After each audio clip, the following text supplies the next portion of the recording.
Bismillahirrahmanirrahim. Assalamualaikum warahmatullahi wabarakatuh.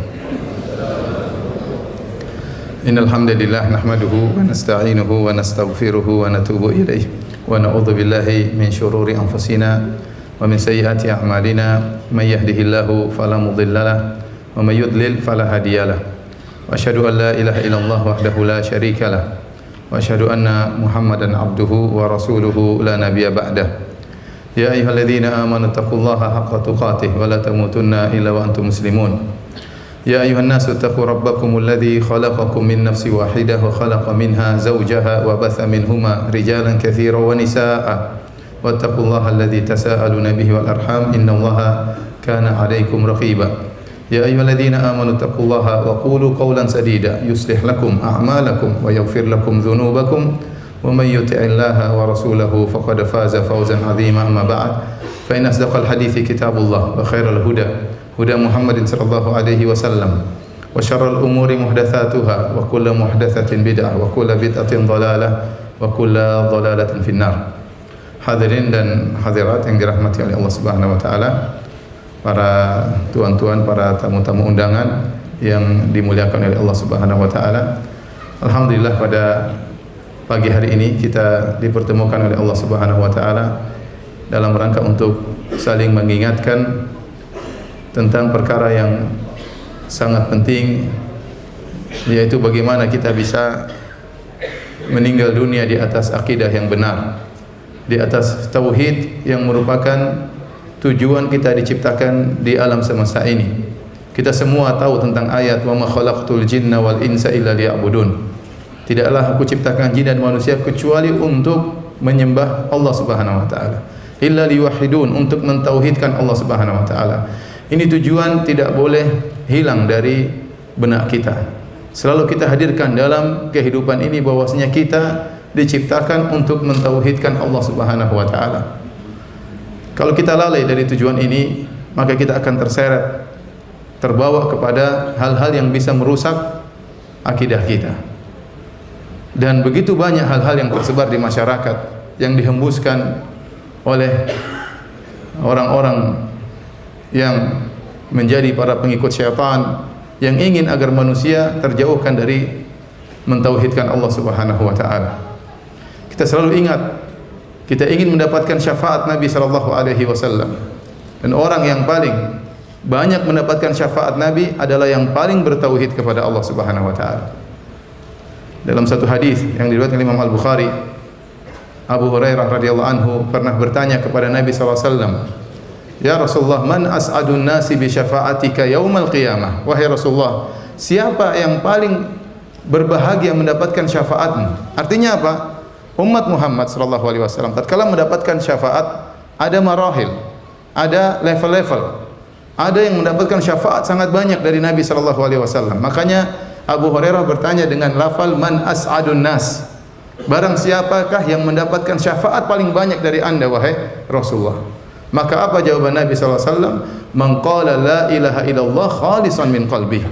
Itu orang yang mengucapkan la ilaha illallah yang ikhlas. Berarti semakin ikhlas, semakin bersih dari kesyirikan, semakin bersih dari perusak-perusak akidah, maka dia akan semakin banyak mendapatkan syafaat dari Nabi sallallahu alaihi wasallam. Ada orang-orang yang tidak berhasil mendapatkan syafaat Nabi sallallahu alaihi wasallam.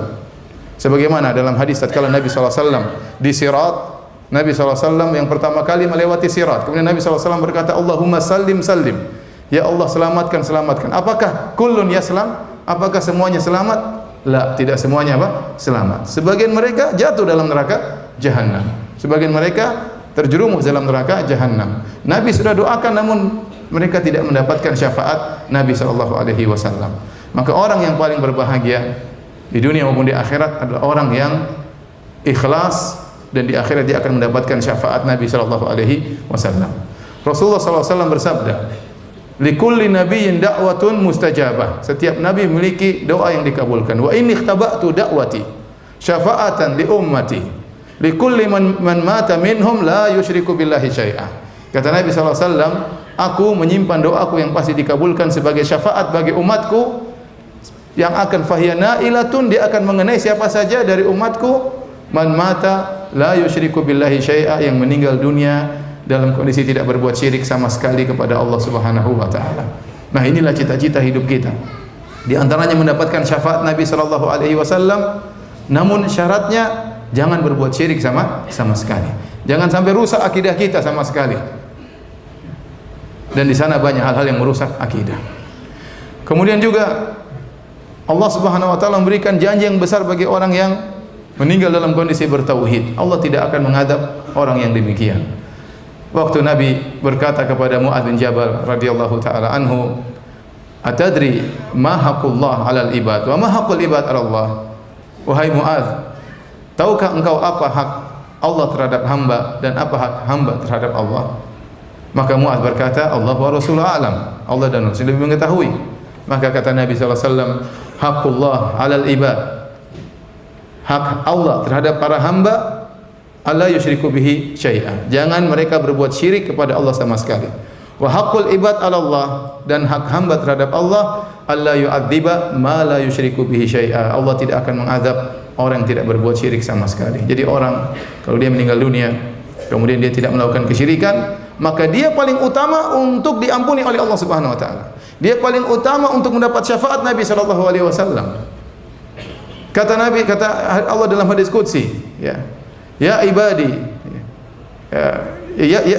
kata Allah Subhanahu wa taala dalam hadis qudsi, seandainya lau ataitani bi qurabil ardi, seandainya engkau datang kepadaku bi qurabil ardi khataya, kau datang kepadaku dengan membawa dosa sebesar bumi ini, dosa sebesar bumi, bukan sebesar gunung, bukan sebesar Malaysia, bukan sebesar Indonesia, bukan sebesar Singapura, sebesar dunia ini, sebesar bumi ini, dosa yang sangat berat, dosa yang sangat besar, thumma laqitani, kemudian kau bertemu denganku, la tusyriku bi syai'a, kau tidak berbuat syirik sama sekali, la ataituka bi qurabiha maghfirah, maka aku akan mendatangimu dengan ampunan sebesar bumi ini pula.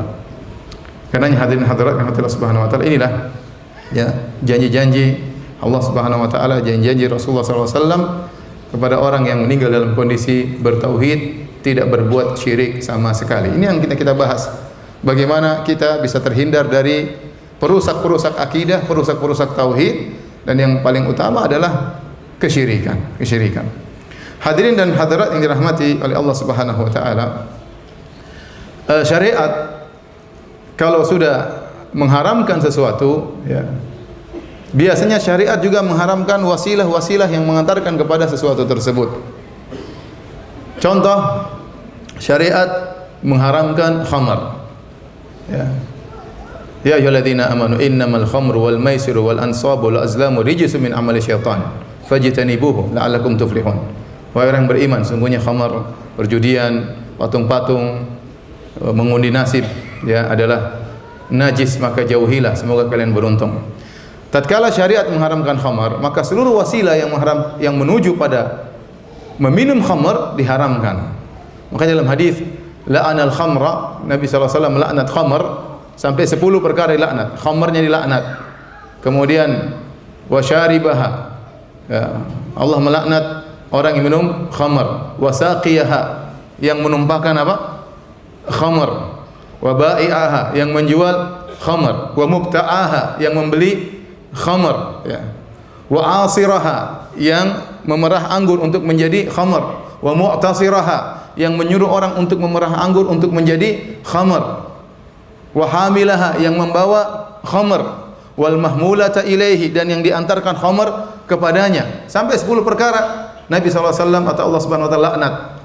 Semua perkara yang berkaitan dengan khamar diharamkan. Jangan sampai terjadi peristiwa atau minum khamar.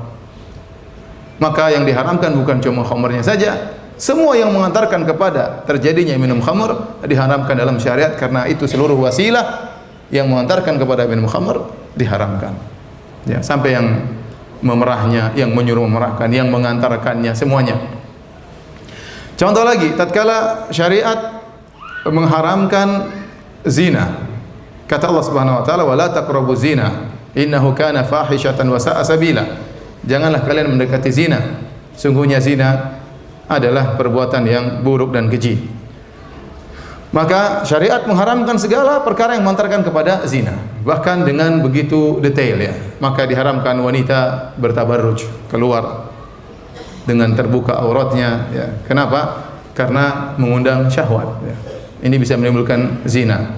Syariat mengharamkan mengumbar pandangan, ya. Disyariatkan ghadul basar, menundukkan pandangan. Kenapa? Tidaklah zina terjadi kecuali yang pertama, awal langkah pertama adalah mengumbar pandangan, melihat hal-hal yang haram.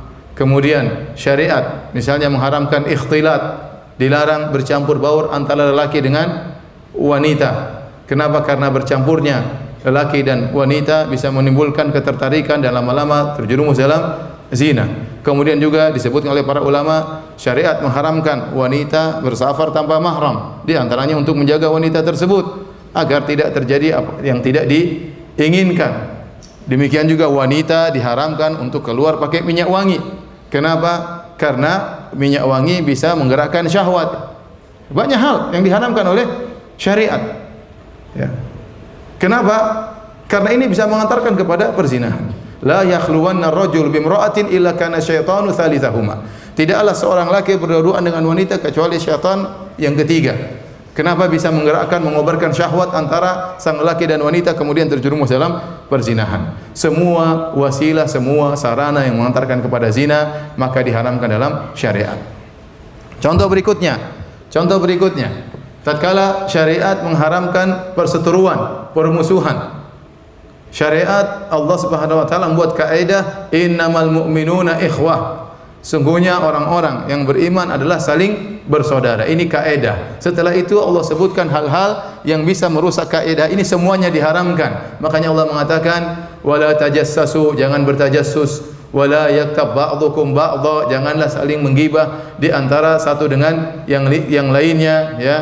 Kemudian jangan suudzon, berburuk sangka, inna ba'dadh-dhanni itsm, sungguhnya sebagian persangkaan adalah dosa. Kemudian tidak boleh juga menghina satu dengan yang lainnya. La yaskhar qaumun min qaumin asa ayyakunu khairan minhum wala nisaa'un min nisa'in asa ayyakunna khairan minhunna. Janganlah satu kaum mengolok-olok kaum yang lain, janganlah para sebagian wanita mengejek sebagian wanita yang lain. Ini semua apa? Semua merusak persaudaraan. Maka diharamkan, ya, karena syariat mengharamkan pertikaian di antara kaum mukminin. Diharamkan.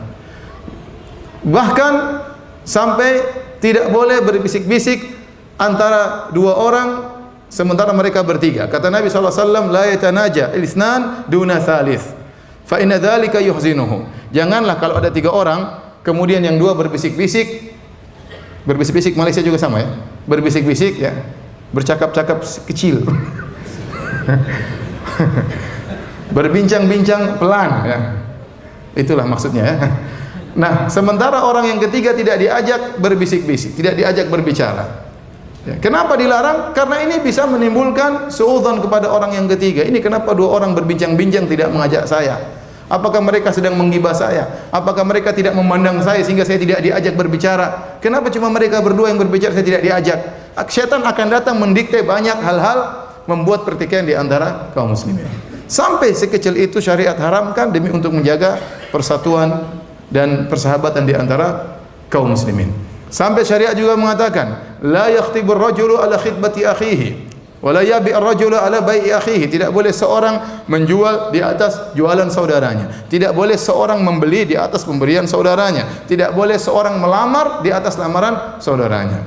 Kalau sudah seorang lelaki melamar seorang wanita, maka jangan kita potong di tengah jalan kita juga lamar wanita tersebut. Kalau kawan kita melamar, waktu melamar dia naik bicycle, naik motor, kita potong naik mobil, ya lamaran kita yang diterima naik kereta, ya. Karena orang tua sekarang tidak ada namanya cinta buta, orang bisa membedakan mana kereta, mana bicycle, ya. Jadi semua hal yang bisa mengantarkan kepada pertikaian diharamkan. Tadi kita sudah bicara tentang haramnya khamar, kita bicarakan haramnya zina, kita bicarakan haramnya pertikaian. Apalagi kalau kita bicara tentang syirik.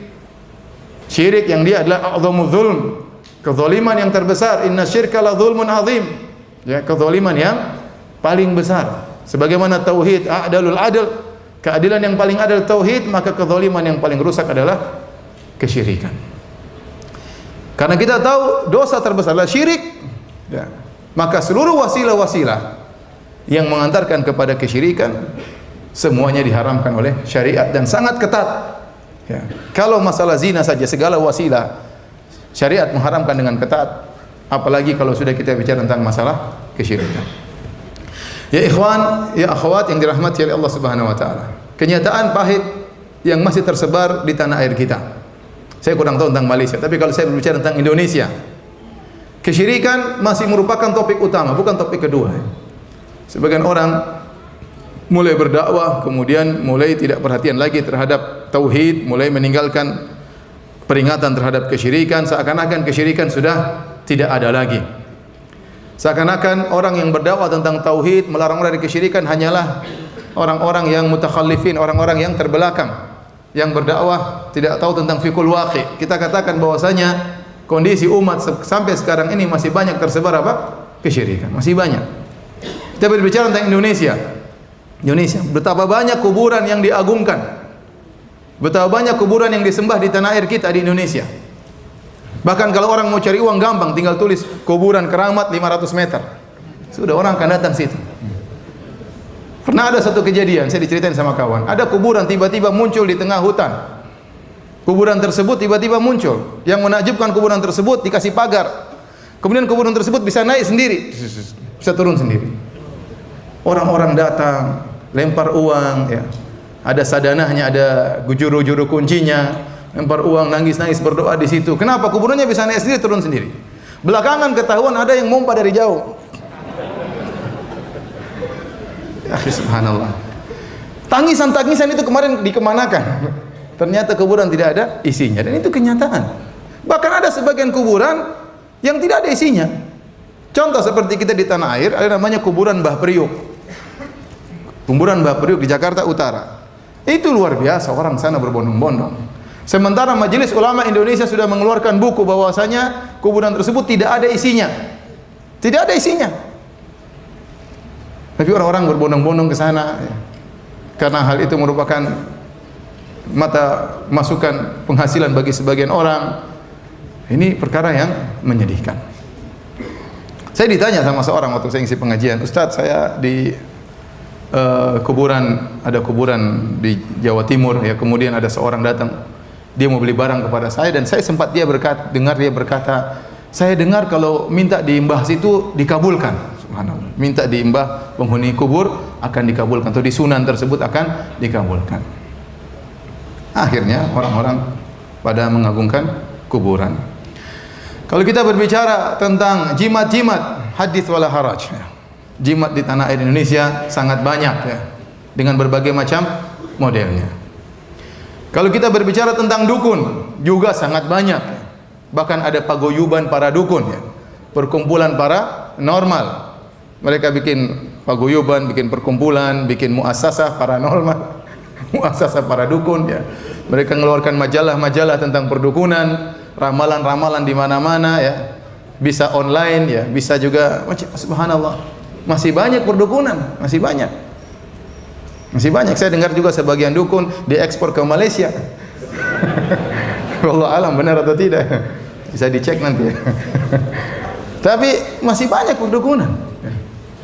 Padahal kata Nabi sallallahu alaihi wasallam, "Man ataka kahinan aw arrafan fasaddaqa bima yaqul faqad kafara bima unzila ala Muhammad." Barang siapa yang datang kepada dukun atau para tidak normal kemudian membenarkan perkataannya, maka dia telah kafir dengan apa yang diturunkan kepada Nabi. Kafir kepada Al-Qur'an, kafir kepada hadis.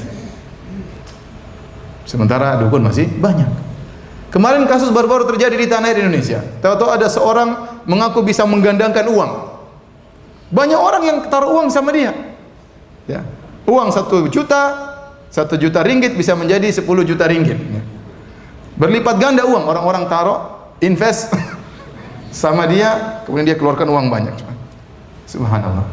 Waktu saya mengisi pengajian di tempat percetakan uang di Indonesia, mereka bilang hampir-hampir percetakan uang tutup kalau itu benar. Karena dia tinggal begini uang keluar. Sementara kita kalau mau cetak uang banyak proses yang harus dilalui, banyak level tahap yang harus dilalui. Dia tinggal gini uang keluar. Salawat nariyah kemudian apa uang keluar. Itu masih banyak yang percaya. Sampai ada yang invest miliaran. Menunjukkan bahwasanya akidah umat masih lemah, perlu diperbaiki. Perlu diperbaiki. Sampai berapa nabi sudah muncul di tanah Indonesia? Nabi-nabi, anbiya. Bukan cuma satu nabi. Beberapa nabi muncul di tanah air apa? Indonesia. Terakhir nabi dari Karawang saya dengar ya. Nabi muncul dari Karawang, Jawa Barat ya. Saya sendiri pernah ketemu nabi. Saya naik kapal, kemudian tiba-tiba ada seorang ceramah di kapal. Dia bilang, selama ini Jibril telah turun kepada saya, cuma masih sirri ya, belum saya iklankan. Saatnya waktu untuk dakwah jahriyah, untuk saya terangkan bahwasanya Jibril telah memberi wahyu kepada saya. Orang-orang bingung gitu lihat orang ini. Ini nabi, beriman atau tidak? Alhamdulillah saya tidak beriman. Kalau tidak saya jadi sahabat. Sahabat nabi palsu. Jadi hadirin dan hadirat yang rahmatillah subhanahu wa ta'ala, kita bicara tentang syirikan masih banyak ya.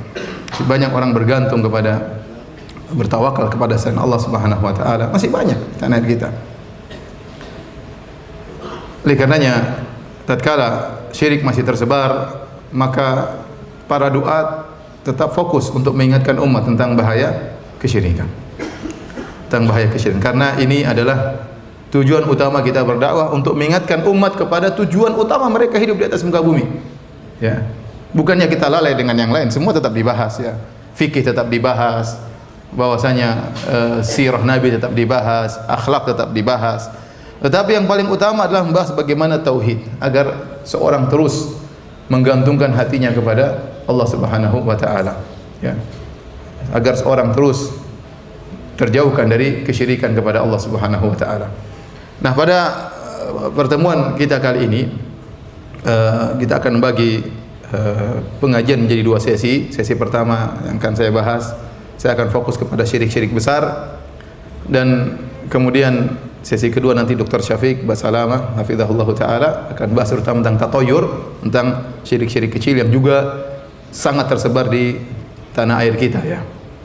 Baik hadirin dan hadirat rahmatillah subhanahu wa taala. Tadi telah kita singgung bahwasanya tatkala syariat mengharamkan sesuatu, maka wasilah-wasilah, sarana-sarana yang mengantarkan kepada sesuatu tersebut akan diharamkan. Dan di antara ya sarana yang paling mudah mengantarkan kepada orang ke dalam kesyirikan adalah al-ghulu fi shalihin. Berlebih-lebihan terhadap orang saleh. Ya, bahkan dia adalah kesyirikan yang pertama kali terjadi di alam semesta ya, sebagaimana Allah kisahkan tentang Nabi Nuh dan kaumnya, wa qalu la tadharunna alihatakum wa la tadharunna waddan wa la suwa'an wa la yaghutha wa ya'uqa wa nasra wa qad adallu katsira. Tatkala di zaman Nabi Nuh alaihi salam ada orang-orang saleh, Wad, Suwa, Yaghuth, Ya'uq, Nasr. Ini 5 orang adalah orang-orang saleh di zaman kaum Nabi Nuh. Kata Ibn Abbas dalam Sahih Al-Bukhari, hadhi asma'u rijalin salihin min qaumi Nuh. Ini adalah nama-nama orang-orang saleh di zaman Nabi Nuh alaihi salam ya. Falamma matu, tatkala mereka meninggal dunia, auha syaitan ila qaumihim an insabu ala majalisihim allati kanu yajlisuna fiha ansaban wa sammuha bi asma'ihim. Maka syaitan datang, syaitan sabar dalam menjerumuskan manusia dalam kesyirikan. Pertama kali mereka meninggal dunia, setan tidak langsung menyuruh menyembah orang-orang soleh ini, karena setan tahu kalau setan menyuruh mereka langsung menyembah orang-orang soleh ini tidak akan berhasil. Makanya setan juga punya khutbah dalam berdakwah ya. Dia juga punya rancangan-rancangan dan perencanaan. Kalau langsung disuruh menyembah orang-orang soleh, mereka tidak akan sembah. Maka tahapan pertama, agungkan dulu orang-orang soleh ini. Maka syaitan mewahyukan kepada kaumnya untuk membangun patung-patung di tempat majelis mereka biasa pengajian, biasa berzikir. Maka dibangunlah patung-patung tersebut dan dinamakan dengan nama-nama orang soleh tersebut ya, Wad, Suwa, Yaghuth, Ya'uq, Nasr. 5 orang soleh ini. Kemudian akhirnya mereka, tujuannya apa? Tujuannya kalau kalian melihat orang-orang soleh ini, kalian akan ingat kepada Allah, kalian akan termotivasi untuk beribadah kepada Allah Subhanahu wa taala. Fa fa'alu walam tu'bad. Akhirnya mereka pun kerjakan. Mereka bikin patung-patung untuk kenang-kenangan, untuk zikrayat, untuk menyemangati. Akhirnya kalau mereka melihat patung-patung tersebut, mereka semangat untuk beribadah. Ini tahapan pertama. Kapan mulai terjadi kesyirikan? Hatta idza halaka ulaik. Generasi pertama yang bangun patung tersebut meninggal dunia. Satu generasi bisa jadi 100 tahun. Setan sabar, tidak langsung menyuruh mereka berbuat syirik. Setan menunggu sampai 50 tahun, 60 tahun, 100 tahun enggak jadi masalah. Hatta idza halaka ulaik, sampai para pembangun patung tersebut meninggal dunia. Kemudian yang kedua, wa nusiyal ilmu, dan ilmu dilupakan. Tidak ada lagi yang berdakwah tentang tauhid, tidak lagi mengingatkan tentang akidah. Ini mungkin butuh berapa tahun, mungkin lama. Setelah itu ubidat, baru kemudian patung-patung tersebut disembah belakangan.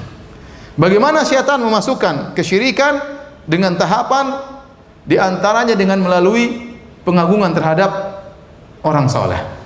Pengagungan terhadap orang saleh. Inilah asal kesyirikan terjadi di alam semesta. Oleh karenanya Al-Hafidz Ibnu Hajar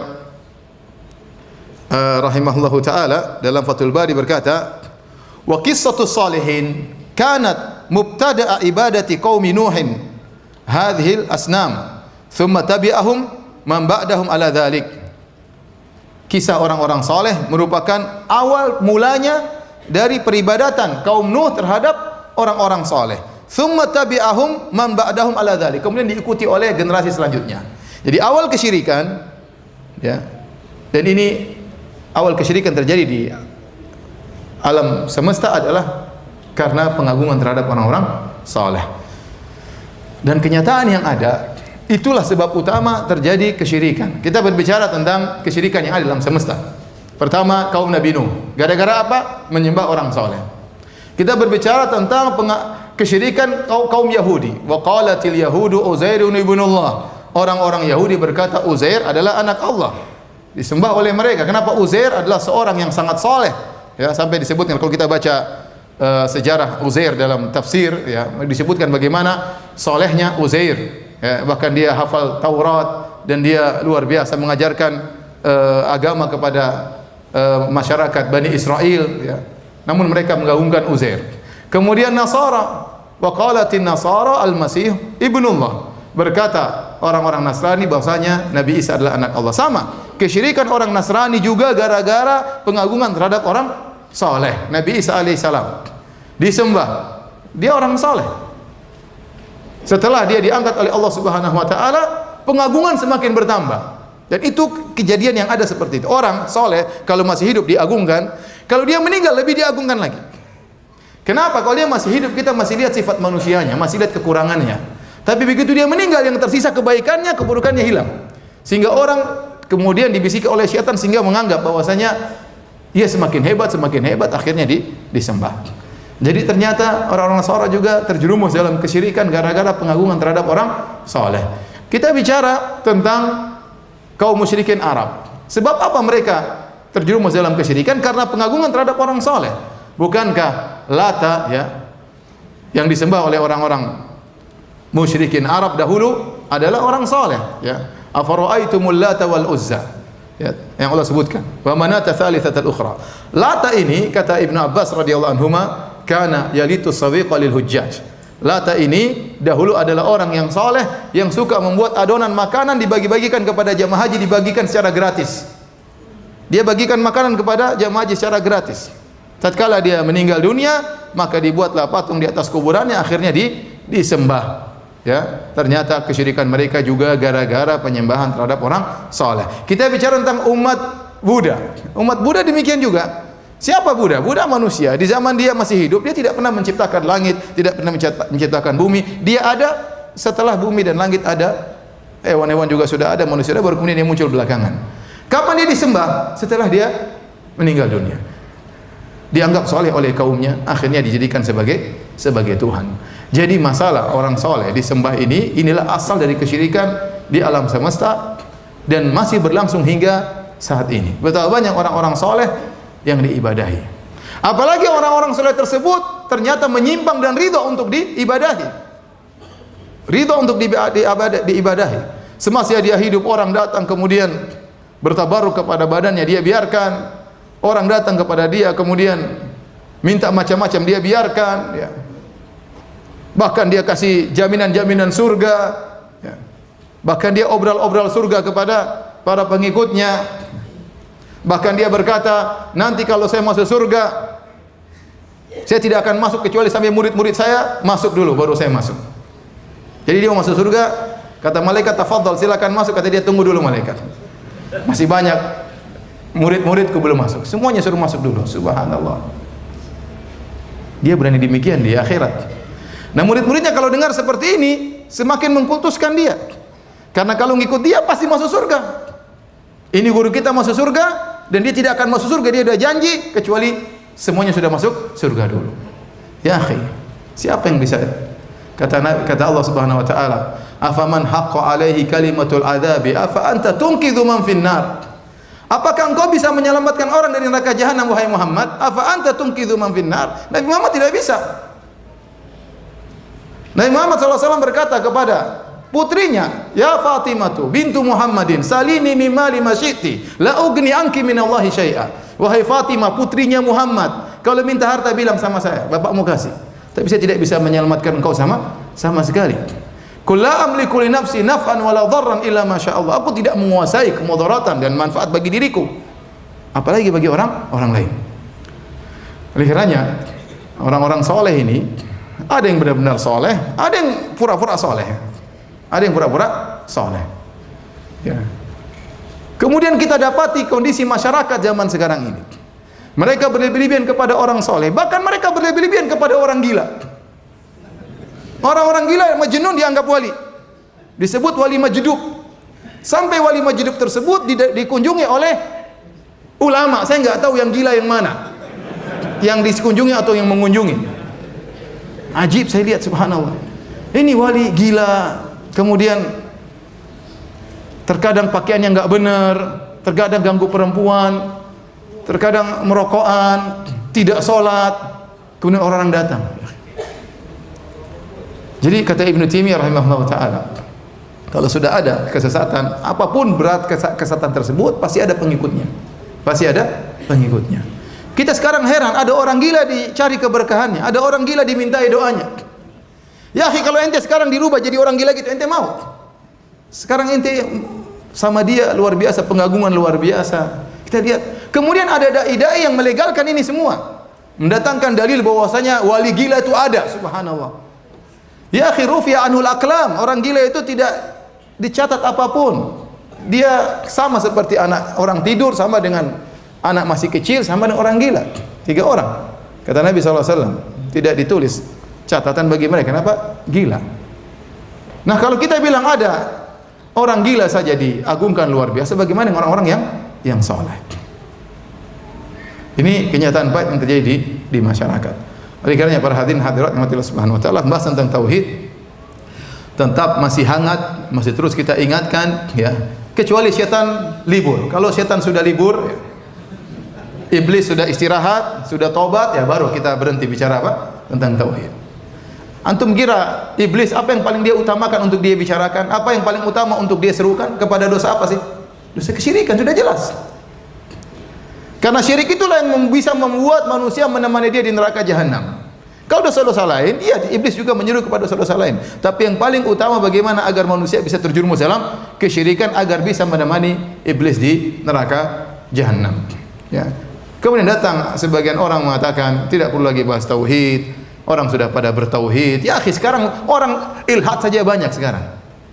Orang yang ateis, bukan lagi cuma syirik, ateis mulai banyak dengan berkembangnya media sosial, dengan berkembangnya informasi di internet yang lainnya. Dan sungguh benar sabda Nabi sallallahu alaihi wasallam, "Badiru bil a'mali fitanan ka qita'il lail muzlim." Segeralah kalian berbuat amal saleh sebelum datang fitnah-fitnah yang seperti potongan-potongan kegelapan malam, yang orang tidak bisa melihat sama sekali mana kebenaran, mana kebatilan. Fitnah luar biasa. Sampai kata Nabi sallallahu alaihi wasallam, "Yusbihur rajulu mu'minan wa yumsi kafiran." Bisa jadi seorang, ya, di pagi hari masih beriman, kemudian di sore hari sudah kafir. Wa yumsi mu'minan wa yusbihu kafiran. Atau di sore hari masih beriman, pagi hari sudah kafir. Ini mungkin terjadi sekarang. Orang buka internet, baca syubhat tentang kesyirikan, minta kepada istighotsah kepada mayat-mayat. Akhirnya minta kepada mayat-mayat. Ada dai-dainya, mereka sebagian dalil, atau kemudian liberalisme menganggap semua agama mengantarkan kepada surga, bukan cuma orang Islam yang masuk surga, ya. Orang Buddha, orang Hindu, yang lain juga bisa masuk surga. Kalian orang Islam jangan monopoli surga. Surga Allah itu luas, ya. Ada surga Islam, ada surga Yahudi, ada surga Nasrani, ada surga ateis, ya. Ya. Ada surga yang lainnya banyak, ya. Orang meyakini tauhid sama dengan kesyirikan, Islam sama dengan kesyirikan, batal tauhidnya. Dan itu terjadi di zaman sekarang. Karenanya hadirin hadirat Allah Subhanahu wa taala, perlu kita saling mengingatkan tentang bahaya-bahaya kesyirikan. Yang akan kita bahas, ya, pada kajian kita kali ini tentang al-ghulu fi shalihin, tentang berlebih-lebihan terhadap orang saleh, ya. Berlebih-lebihan kepada kuburan orang saleh akan mengantarkan kepada kesyirikan yang banyak terjadi di dunia Islam. Kalau kita perhatikan Nabi sallallahu alaihi wasallam kalau sudah berbicara tentang kuburan, maka Nabi sallallahu alaihi wasallam sangat serius. Ya. Karena kenyataan pengagungan terhadap ahli kubur inilah yang menyebabkan terjadinya kesyirikan. Oleh karenanya Nabi sallallahu alaihi wasallam pernah melarang ziarah kubur. Kata Nabi sallallahu alaihi wasallam, "Kuntu nahaitukum an ziyaratil kubur." Dahulu aku pernah melarang kalian untuk ziarah kubur. Kenapa? Tatkala itu sebagian syurahul hadis mengatakan karena iman para sahabat baru masuk Islam belum kuat, ya, khawatir mereka masih terpengaruh dengan peribadatan kepada ahli kubur. Maka Nabi SAW pernah melarang. Kemudian tatkala jelas maslahatnya untuk mengingat hari akhirat, maka Nabi memperbolehkan. Fal ana fazuruha. Maka silakan sekarang ziarahilah kubur. Fa innaha tudzakirukumul akhirah. Ya, karena ziarah kubur bisa mengingatkan kalian kepada hari akhir. Tapi Nabi pernah larang. Nabi SAW tatkala akan meninggal dunia, di akhir hayatnya, Nabi ulang-ulang, bukan cuma sekali. Nabi ulang-ulang. Sampai di detik-detik nafas terakhir, Nabi masih mengulang-ulang. La'natullah 'alal yahud wan nasara ittakhadhu qubur anbiya'ihim masajida.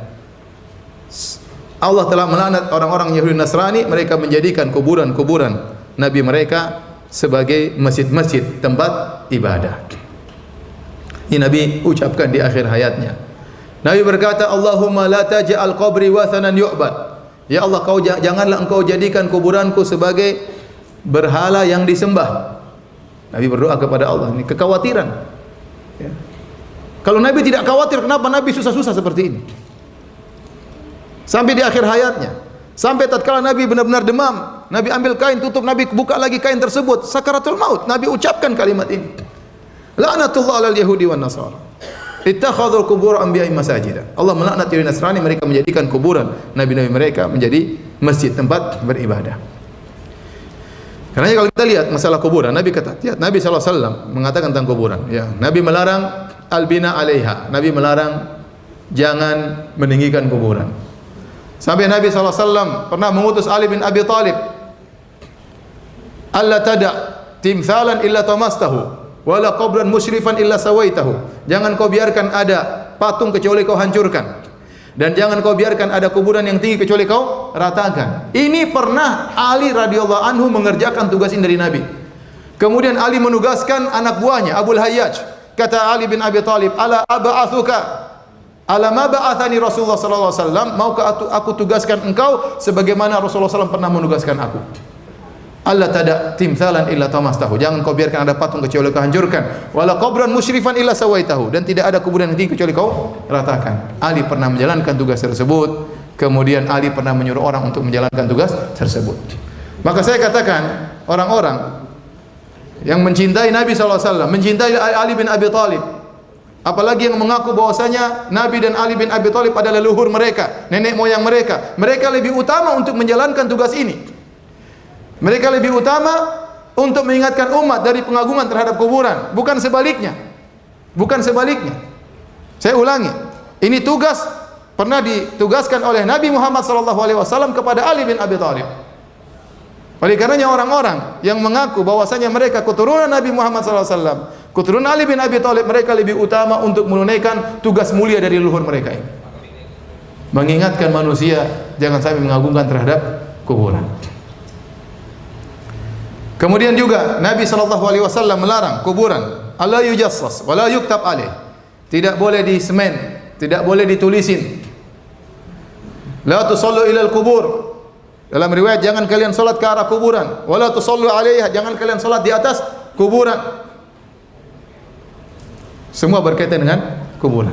Dilarang untuk disemen, dilarang untuk ditulisin, dilarang untuk ditinggikan, dilarang untuk salat ke arah kuburan, dilarang untuk salat di kuburan. Dilarang untuk dijadikan masjid, dijadikan tempat ibadah. Ini semua datang dalam hadis-hadis. Kata Ibnu Qayyim rahimahullahu taala, semua larangan ini dilanggar oleh umatnya. Semua larangan ini dilanggar oleh umatnya. Sekarang kuburan semen, ditulisin, ditinggikan. Ayo takhat alaihi suraj, dilarang juga untuk ditaruh lampu-lampu. Sekarang dipasang lampu, apalagi kuburan orang soleh. Kalau dipasang fotonya, dipasang dupa-dupa, dipasang pewangi. Kemudian ditulisin kaligrafi, tulisan-tulisan Arab. Nah, orang awam kalau datang di kuburan seperti ini, melihat kondisi kuburan yang megah, yang agung, yang harum, ada selimutnya, ada fotonya, ada orang nangis-nangis di situ, apa yang terjadi dalam hatinya? Ini penghuni kubur luar biasa. Inilah awal titik dari kesyirikan di situ. Jangan-jangan penghuni kubur ini bisa memberi manfaat, bisa menolak kemudaratan. Dia terjebak dengan kondisi yang luar biasa. Ini disebut oleh Syaukani rahimahullah taala dalam kitabnya Syarhus Sudur. Dia sebutkan kalau orang awam masuk dalam kondisi seperti ini, melihat kuburan yang tinggi, yang besar, kasih dupa-dupa, kasih pewangi, kasih penerangan, tulisan macam-macam, apalagi ditulis macam-macam, orang akan terbawa. Mulailah kemudian ikut berdoa di situ, ikut nangis, akhirnya minta kepada penghuni kubur. Sebagian mereka mau masuk kuburan, mereka sholat dulu, sholat tahiyatul kuburan. Itu mengerikan. Makanya Nabi dalam masalah kuburan ketat, karena fitnah paling banyak tentang fitnah pengagungan terhadap penghuni kubur. Baik kuburan orang soleh, bahkan terkadang kuburan orang yang tidak soleh. Kita dapati di tanah air kita ada sebagian kuburan, orang tersebut waktu hidup liberalis, menghalalkan wanita joget dengan memamerkan auratnya, tidak apa-apa katanya. Banyak pikiran-pikiran nyeleneh. Begitu dia meninggal dunia, orang berbondong-bondong cari berkah ke tempatnya. Hidupnya kayak apa? Meninggal digitukan sama masyarakat. Apalagi orang tersebutlah orang yang soleh, maka sangat mudah untuk diagungkan. Baik hadirin dan hadirat yang rahmatillah subhanahu wa ta'ala, di antara larangan Nabi SAW untuk mencegah terjadinya kesyirikan adalah Nabi melarang menjadikan kuburan sebagai masjid, ya. Kata Nabi SAW, ulaika idza mata fihim rajulun salih banaw ala qabrihi masjidan. Nabi bercerita tentang orang-orang Nasara. Tatkala Ummu Salamah pernah di Habasyah, Ummu Salamah melihat ra'at kanisah, lihat sebuah gereja, kemudian dia bercerita tentang situ ada tasawir dan yang lainnya, ada patung-patung atau gambar-gambar. Maka Nabi SAW mengomentari, mengatakan mereka itu adalah orang-orang, jika ada orang soleh meninggal, maka mereka bangun di atasnya sebagai masjid. Nah, apa maksud menjadikan kuburan sebagai masjid? Kalau kita baca penjelasan para ulama, yang dimaksud menjadikan kuburan sebagai masjid itu ada beberapa tafsiran. Yang pertama, bahwasanya benar-benar menjadikan kuburan itu sebagai masjid. Di kuburan tersebut dibuatlah lokasi masjid, dibangun masjid. Kuburan lebih dahulu, kemudian dibangun apa? Masjid. Ya. Maka jadilah kuburan dalam masjid, atau samping kanan masjid, atau samping kiri masjid, atau belakang masjid, atau depan masjid. Dia dalam lokasi masjid. Inilah menjadikan kuburan sebagai apa? Masjid. Dan ini benar-benar melanggar larangan Nabi sallallahu alaihi wasallam. Dan ini bisa mengantarkan kepada pengagungan terhadap penghuni kubur tersebut. Ini yang pertama. Yang kedua, ya, adalah dilarang salat alal kubur. Meskipun tidak ada masjid, tetapi dia ke kuburan, dia salat di atas kuburan. Ini juga dilarang. Dalam riwayat la tusallu alaiha, jangan kalian salat di atas apa? Kuburan. Kemudian di antara menjadikan kuburan sebagai masjid, as-salat ilaiha. Salat ke arah kuburan. Ini juga dilarang. Kata Nabi sallallahu alaihi wasallam, "Wala tusallu ilaiha." Janganlah kalian salat ke arah kuburan. Inilah maksud dari menjadikan kuburan sebagai masjid. Jadi sini kita tahu di antara tafsiran para ulama, tidak mesti menjadikan kuburan sebagai masjid, tidak mesti ada masjidnya. Tidak mesti ada apa? Ada masjidnya. Tetapi tatkala kuburan tersebut dijadikan tempat untuk sujud, tempat ibadah, itu menjadikan kuburan sebagai masjid. Karena makna masjid adalah tempat sujud. Adalah tempat sujud, ya. Oleh karenanya, ya, tatkala Nabi SAW melarang orang untuk membangun masjid di atas kuburan, kalau membangun masjid di atas kuburan saja dilarang, apalagi sholat di situ. Saya ulangi, kalau Nabi melarang membangun masjid di atas kuburan, karena masjid fungsinya apa sih? Untuk apa? Untuk sujud di situ. Kalau ada orang bangun masjid, kemudian tidak disolati, kita bilang orang itu mubadzir, hanya buang-buang uang. Tujuan orang bangun masjid supaya apa? Supaya sholat di situ. Nah, kalau Nabi melarang seorang bangun masjid di kuburan, yaitu supaya orang tidak ibadah di situ. Kalau membangun masjidnya saja dilarang, apalagi ibadah di situ, apalagi sujud di situ. Lebih utama untuk dilarang. Dan ini yang dilakukan oleh sebagian orang. Mereka beribadah di masjid, mereka sujud ke arah masjid, ke arah kuburan, mereka beribadah di kuburan, mereka minta di kuburan, dan terjadilah apa yang kita khawatirkan oleh Nabi sallallahu alaihi wasallam. Nah, dari pengagungan terhadap kuburan ini, maka muncullah suatu dosa yang sangat berbahaya, kesyirikan yang sangat berbahaya, adalah al-istighatsah bil mayyit, yaitu istighatsah, minta pertolongan kepada mayat. Ini yang mengerikan, dan dia adalah kesyirikan yang sangat parah, ya, kesingat yang sangat modelnya, ya. Ada kesyirikan percaya sama dukun, ada kesyirikan menyembelih kepada selain Allah Subhanahu wa taala. Dan kesyirikan yang paling parah adalah berdoa kepada mayat. Ini kesyirikan yang paling parah. Makanya Allah Subhanahu wa taala berfirman, "Wa man adallu mimman yad'u min dunillah." Dan siapakah yang lebih sesat dari orang yang berdoa kepada selain Allah? Tidak ada yang lebih sesat. Ini yang paling syirik yang paling parah, berdoa kepada selain. Dai-dai yang menyuruh kepada, di tanah air saya, di tanah air kita ada dai-dai yang menulis tentang dianjurkannya beristighatsah kepada wali-wali, minta kepada wali-wali, ya. Kalau Anda dalam kondisi sulit, maka mintalah kepada wali-wali, serulah nama-nama mereka, mereka akan hadir menolong Anda. Ini disebarkan. Bukan cuma terbatas kepada Nabi sallallahu alaihi wasallam, bahkan kepada wali-wali yang lain. Orang-orang awam tatkala mendengar yang mengucapkan seperti adalah ustaz-ustaz, dai-dai, mereka menganggap itu kebenaran, padahal itu kesyirikan. Kesyirikan yang paling syirik, berdoa kepada selain Allah Subhanahu wa taala. Kenapa bisa demikian para hadirin hadirat Allah Subhanahu wa taala? Karena doa adalah ibadah yang paling dicintai oleh Allah Subhanahu wa taala. Doa adalah ibadah yang paling agung. Kata Nabi sallallahu alaihi wasallam, ad-du'a'u huwal ibadah. Doa adalah intisari ibadah. Dalam hadis dengan sanad yang lemah kata Nabi sallallahu alaihi wasallam, ad-du'a'u mukhul ibadah. Doa adalah intisari daripada ibadah. Kenapa? Karena tatkala seorang berdoa, nampaklah kehinaannya, nampaklah kerendahannya, ya. Nampaklah dia benar-benar fakir ila Allah, dia berdoa kepada Allah, dia menangis. Terkampul dalam dirinya berbagai macam ibadah, dia tawakal, dia rokbah, kemudian dia inabah kepada Allah Subhanahu wa taala. Segala bentuk ibadah dalam hatinya, kemudian keyakinan luar biasa kepada Allah Subhanahu wa taala, roja yang luar biasa kepada Allah Subhanahu wa taala, terkumpul dalam doa itu berbagai macam ibadah agung, ibadah hati. Makanya ibadah itu sangat dicintai oleh Allah Subhanahu wa taala, ibadah doa. Allah senang hambanya berdoa kepada Allah Subhanahu wa taala.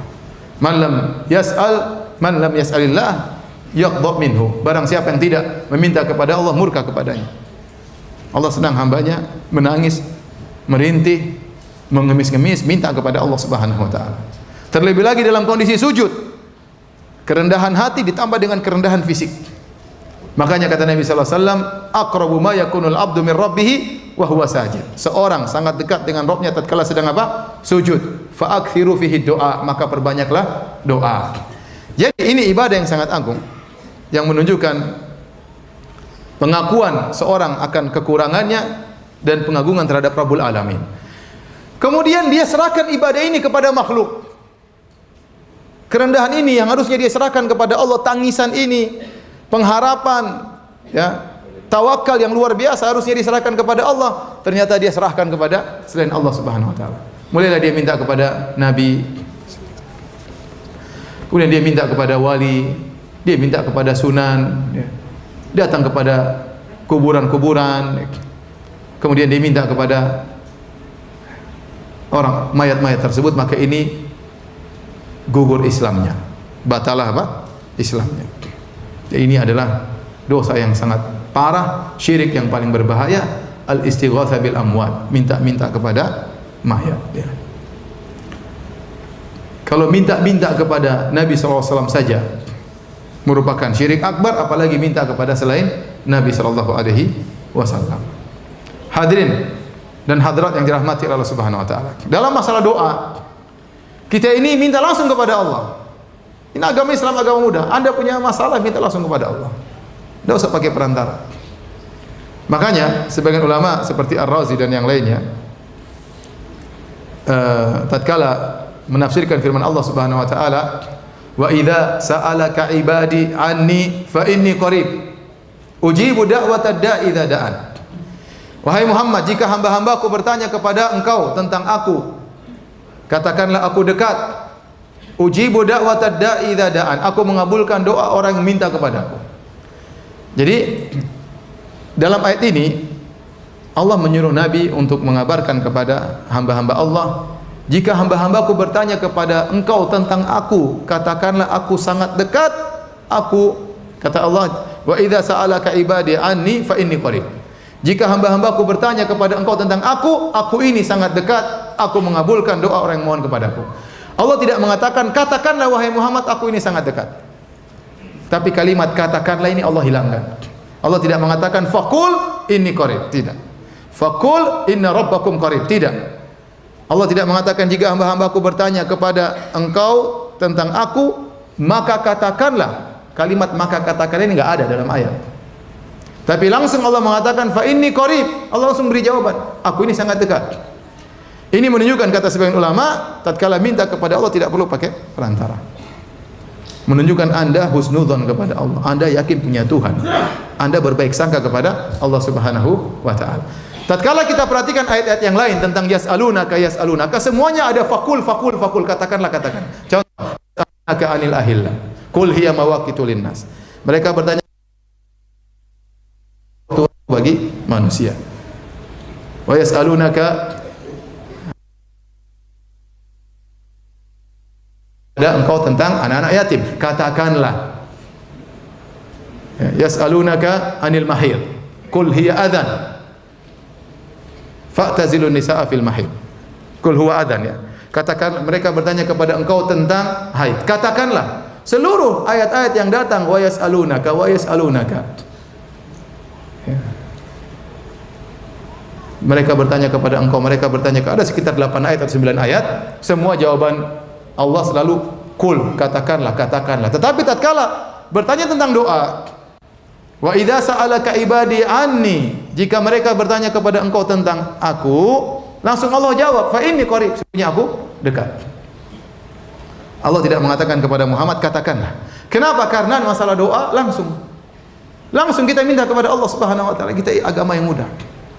Ya. Saya punya kawan, orang awam, teman waktu saya sekolah SMP, sudah sekitar 22 tahun baru saya ketemu dengan dia. Dia cerita, dia tidak ngaji sunnah seperti kita, orang awam. Kemudian dia bercerita, kemarin kawan saya, dia minta cuti, berhenti atau libur dari kerja, karena ingin safar ke kuburan Syekh Fulan.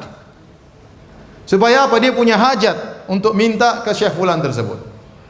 Teman saya langsung nggak habis pikir, ente punya hajat, harus libur dulu, cuti nggak kerja, harus buang uang safar jauh, kemudian minta sama di sana. Apa susahnya tinggal bangun malam sholat tahajud kemudian minta kepada Allah, nggak usah libur, nggak usah cuti. Dia orang awam, dia langsung pikir sederhana. Ngapain ente libur? Ngapain ente jauh-jauh? Ente sholat malam minta kepada Allah, selesai. Subhanallah. Fitrah dia masih berjalan. Coba saya tanya sama antum, fitrah apa yang berlaku bagi orang minta kepada orang mati? Fitrah apa yang berlaku? Semua orang tahu namanya orang mati tidak bisa apa-apa. Kemudian bagaimana seorang bisa minta kepada orang mati? Namun terjadi betapa banyak orang, ribuan orang minta-minta kepada orang mati. Kenapa? Karena ada syubhat yang tersebar. Sebenarnya fitrah manusia tahu namanya orang mati tidak bisa diminta-minta. Orang mati apa? Orang mati tidak bisa diminta-mintai. Makanya kalau dia meninggal dunia, dia nggak bisa sholat lagi, kita yang sholatkan. Kalau dia bisa sholat sendiri, ngapain kita sholatkan dia? Suruh sholat sendiri. Dia sudah tidak bisa sholat, kita sholatkan dia. Dia tidak bisa mandi, kita yang mandikan dia. Dia tidak. Dia tidak bisa mandi, kita yang mandikan dia. Dia tidak bisa pakai baju, kita yang kafankan dia. Dia tidak bisa jalan sendiri pulang ke rumahnya di kuburan, kita yang kuburkan dia. Bagaimana kemudian ada seorang yang waras otaknya, yang sadar otaknya, dia mandikan mayat tersebut, kemudian dia pakaikan kafan mayat tersebut, dia solatkan mayat tersebut, dia doakan mayat tersebut, kemudian dia antar mayat tersebut dalam kuburan, kemudian setelah itu dia minta kepada mayat ini. Dia bilang, "Mbah, ya, tolong saya Mbah." Kalau mbahnya bisa ngomong, ente ini bahlul ente. Ente yang mandikan saya, ente ini ente minta sama saya, ente bahlul benar. Benar, siapa yang waras minta sama orang mati? Ya. Mereka akan sampaikan berbagai macam syubhat. Mereka bilang ini orang soleh sama seperti syuhada. Orang syuhada belum meninggal, masih hidup, masih boleh minta-minta sama mereka. Ini syubhat, subhanallah. Kita bilang, taib. Sebenarnya syubhatnya banyak, bantahannya banyak. Cuma kita ringkas-ringkas saja. Kita katakan, orang-orang ini yang kata Allah Subhanahu wa taala, ya, bal ahya, mereka masih apa? Mereka masih hidup, ya. Maksudnya adalah kehidupan alam barzakh, bukan kehidupan seperti di dunia sekarang ini. Bukan kehidupan alam barzakh, ini kehidupan tersendiri. Mereka diberi rezeki. Indallahi yurzaqun, mereka diberi rezeki oleh Allah Subhanahu, mereka diberi kenikmatan. Sebagian ruh-ruh mereka berterbangan di surga, ya. Jadi mereka diberi kenikmatan khusus sehingga mereka disebut dengan ahya. Bukan berarti mereka hidup seperti kita di dunia ini. Kalau mereka masih hidup seperti kita sekarang ini, maka tentu tidak boleh hartanya diwarisi, iya atau tidak? Kalau ada orang mati syahid, hartanya diwariskan oleh ahli waris atau tidak? Jangan, masih hidup, ngapain hitung warisan? Dia masih hidup. Jandanya boleh dinikahi enggak? Jandanya cantik boleh nikahi enggak? Enggak boleh, dia masih hidup. Jandanya bilang, suamiku sudah mati, enggak, masih hidup. Buktinya kita boleh mengambil hartanya, diwariskan kepada ahli warisnya. Buktinya kita boleh menikahi jandanya kalau dia sudah meninggal dunia. Berarti kehidupannya bukan kehidupan seperti kita, kehidupan khusus. Yang kehidupan tersebut tidak melazimkan kemudian dia memenuhi permohonan kita minta sama dia, tidak ada. Justru orang-orang yang mati syahid kita doakan. Tidak ada dalil kita minta doa sama mereka. Nabi SAW dahulu sengaja pergi ke syuhada Uhud, Nabi doain mereka. Nabi pergi ke Ahlul Baqi, Nabi doain mereka. Nabi suruh sahabat doain Ahlul Baqi. Enggak ada Nabi bilang kalian minta doa sama kuburan. Itu mati syahid minta doa sama dia, enggak ada. Waktu Nabi SAW bercerita tentang Ghazwah Mu'tah, Nabi di Madinah, kemudian Nabi bercerita tentang para sahabat yang berperang. Nabi cerita bahwasanya ada 3 umara yang memimpin Ghazwah Mu'tah.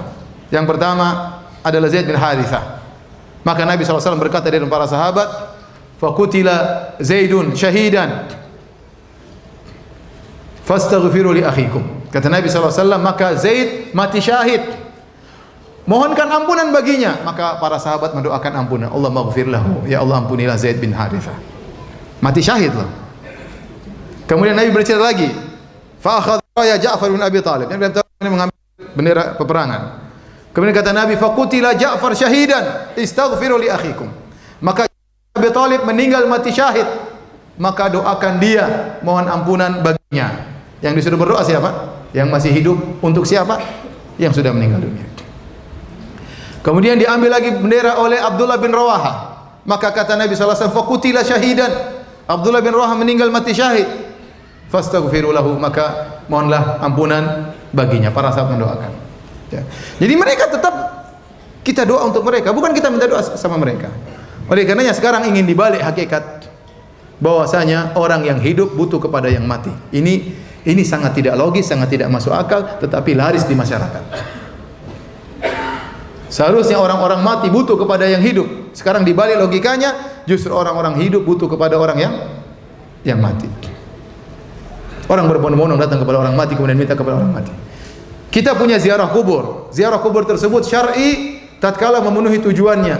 Yang pertama mengingat kematian, yang kedua adalah untuk mendoakan penghuni kubur.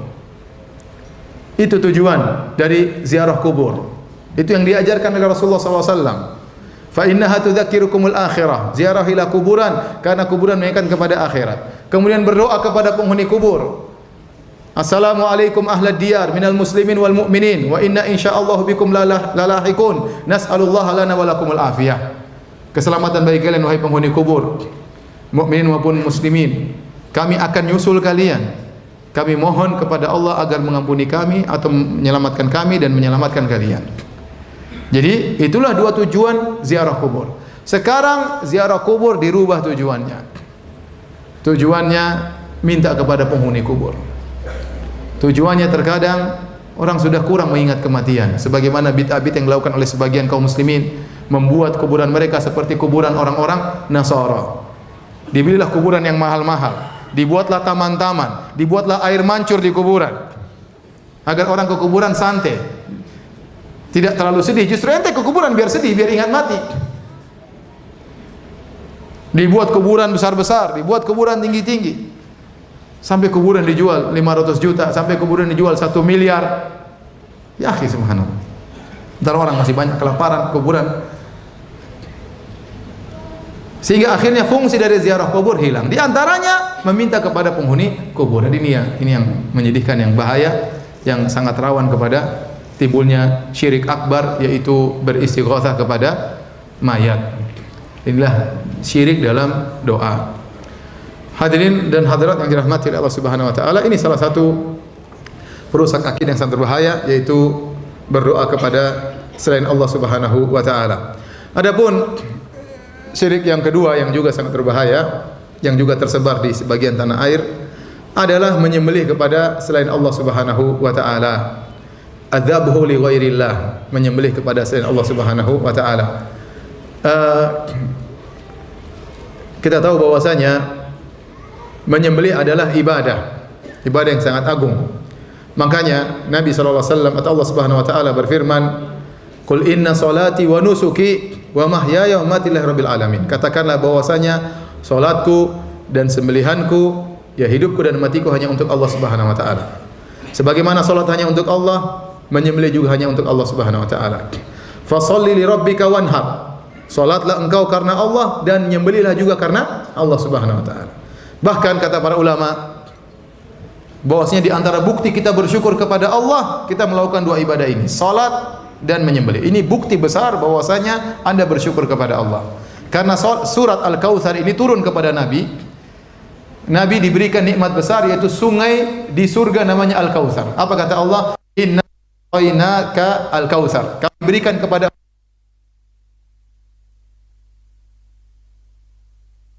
fasholli li rabbika wanhar. Karenanya kau bersyukur wahai Muhammad, salat dan menyembelihlah. Jadi antara bukti kalau kita banyak salat dan kalau kita punya rezeki, kita banyak menyembelih untuk Allah Subhanahu wa taala. Dan menyembelih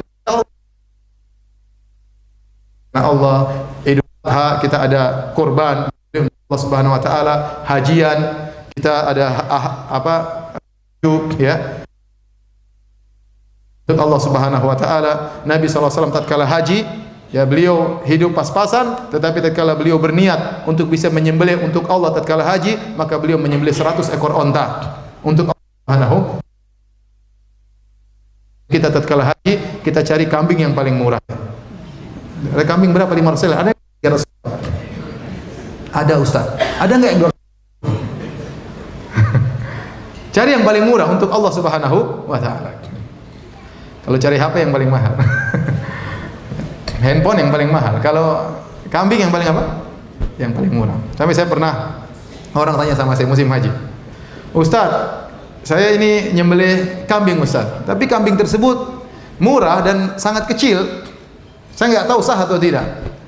Dia beli berapa? Entah 250, entah 200. Saya bilang, benar itu kambing. Benar Ustaz, tapi kecil sekali. Kambing atau kucing? Dia bilang, aduh nggak tahu juga Ustaz. Jadi cari kambing yang sangat murah. Nabi SAW 100 ekor onta dia sembelih. Karena Allah Subhanahu 63 dia sembelih dengan tangannya, sisanya disembelih oleh Ali bin Abi Thalib. Semuanya onta Nabi SAW.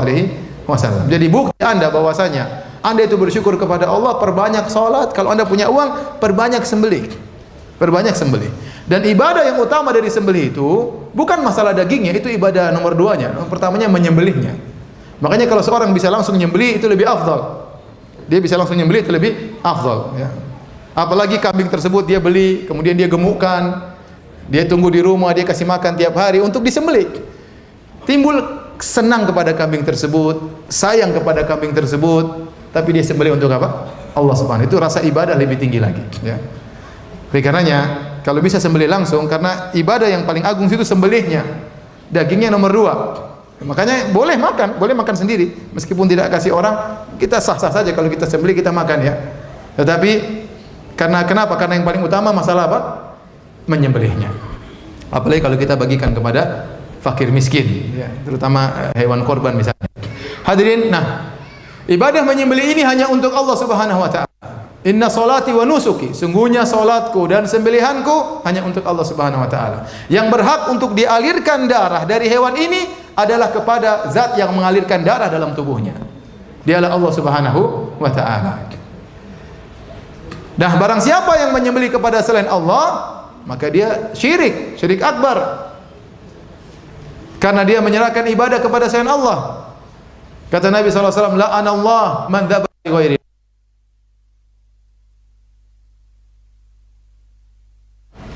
Sebenarnya Allah dilaknat oleh Allah Subhanahu wa taala. Dalam hadis dari Tariq bin Syihab dari Nabi SAW, hadis ini mursal, tetapi sebagian orang mengatakan fi hukmil rafa marfu, tentang kisah 2 orang yang kata Nabi SAW, dakhala rajulu rajulan fi dzubabin. Mohon maaf, ya, ada hadisnya mauquf dari Salman Al-Farisi. Tariq bin Syihab dari Salman Al-Farisi. Hadisnya mauquf, namun sebenarnya mengatakan meskipun dia mauquf tetapi berbicara tentang masalah gaib, maka fi hukmil marfu. Apa kata Nabi sallallahu alaihi wasallam? Dakhala rajulun fi dzubabin wa dakhala rajulun jannata fi dzubabin wa dakhala rajulun nara fi dzubabin. Ada seorang laki-laki masuk surga gara-gara seekor lalat, ada seorang laki-laki masuk neraka gara-gara seekor lalat. Bayangkan Nabi beri judul hadis tersebut, masuk surga gara-gara lalat, masuk neraka gara-gara lalat. Para sahabat heran. Qalu wa kaifa dzalika ya Rasulullah? Kok bisa demikian? Maka Rasulullah SAW menjelaskan, marra rajulani ala qaumin lahum sanamun la yujawizuna ahadan hatta yuqarriba lahum syai'an. Kata Nabi SAW, ada 2 orang yang melewati suatu kaum tersebut punya berhala, punya patung. Tidak ada boleh lewat tempat tersebut kecuali menyerahkan sesuatu. Akhirnya mereka 2 lewat, yang satu ditanya, qarrib, sembahkan sesuatu bagi patung ini. Maka dia berkata, saya tidak bisa menyembahkan sesuatu pun kepada selain Allah Subhanahu wa taala. Kata mereka, qarrib walau dzubaban, sembahkan meskipun seekor lalat. Dia enggak, tidak mau. Akhirnya fadharabu unuqahu, mereka penggal kepalanya. Fadakhalal jannah, maka dia pun masuk surga. Yang kedua ditanya, qarrib, sembahkan sesuatu. Ma indi syai' li uqarrib, saya tidak punya sesuatu untuk saya sembahkan. Kata mereka, qarrib walau dzubaban, sembahkan meskipun hanya seekor apa? Lalat. Maka dia tangkap seekor lalat. Faqarraba dzubaban, dia taruh lalat tersebut. Ya, fa khallau sabilahu, dia dibiarkan lewat. Famata fadakhalan nar, maka dia meninggal, dia masuk neraka jahanam gara-gara seekor lalat. Kenapa? Para penghuni atau para penyembah berhala tersebut tidak butuh ayam atau kambing atau onta, enggak. Dia butuh yang penting ente, yang penting Anda ridho, setuju, menunjukkan persetujuan Anda. Yang seperti seekor lalat, yang penting ikut berpartisipasi. Ini bahaya, ikhwan. Jangan sampai Anda ikut berpartisipasi dalam kesyirikan. Dia tidak perlu kambing atau ayam, enggak. Ya, terlalu mahal. Lalat enggak ada masalah. Yang penting Anda tunjuk Anda ridho. Taruh apa? Lalat tersebut. Apa sih harga seekor lalat? Enggak ada yang dijual juga, enggak ada yang beli. Nyembelihnya juga susah. Emang gampang nyembelih lalat. Tapi yang penting taruh, senang, sudah. Udah senang. Yang penting ente ridho, silakan jalan. Nah, ridho terhadap kesyirikan, kekufuran. Ridho terhadap kesyirikan apa? Kekufuran. Maka orang ini pun masuk neraka jahanam. Nah ini kalau seekor lalat bisa membuat seorang masuk neraka jahanam, bagaimana lagi kalau potong ayam? Saya lihat dengan mata kepala saya sendiri di kampung saya dahulu. Ada orang ingin bangun rumah, maka dia beli tanah, panggillah dukun.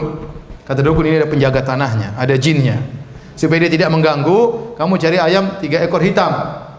Terus sembelih, darahnya ditaruh di tanah tersebut. Dan saya lihat disembelih, tanahnya ditaruh. Subhanallah, darahnya ditumpahkan tanah tersebut. Ini syirik.